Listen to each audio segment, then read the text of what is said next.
person, some essence of being that's admirable. And I do that person after person, and I try to imitate that. And then that core thing that's admirable that I imitate, that's, as far as I'm concerned, that's psychologically equivalent to Christ. Whatever else Christ is, that's why he's sometimes described as the King of Kings.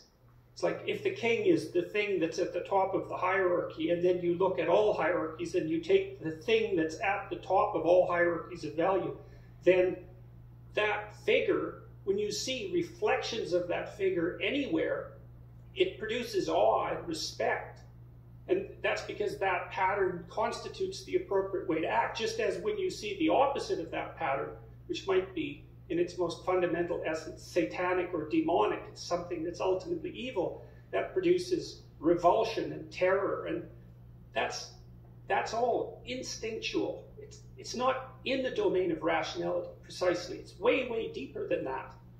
And and then there's another problem that the atheists have never come to terms with, I believe, and you guys tell me what you think of this, is that if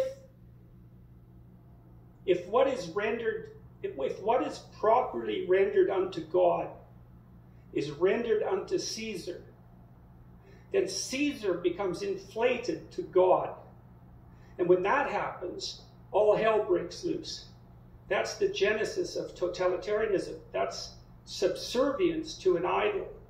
And this is a case I think the church needs to make, particularly the Catholic Church, in the most strenuous of ways, is that if we don't segregate off the religious instinct and give it its proper attention and due, which I suppose you do in part with ritual and church attendance and so forth, then every single thing we do starts to become inappropriately contaminated with religious longing.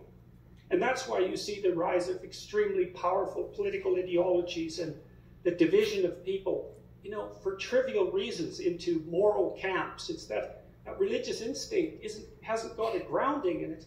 It's searching for something to attach itself to, and it picks up second-rate substitutes. People like Dawkins, they seem to think that if we all just abandoned our religious superstitions, we'd all become, rationalists like Isaac Newton, who was an alchemist and not a rationalist, by the way, that great genius. And so,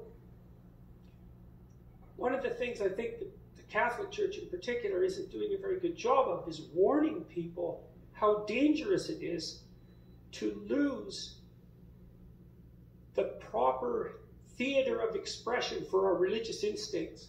They don't go away.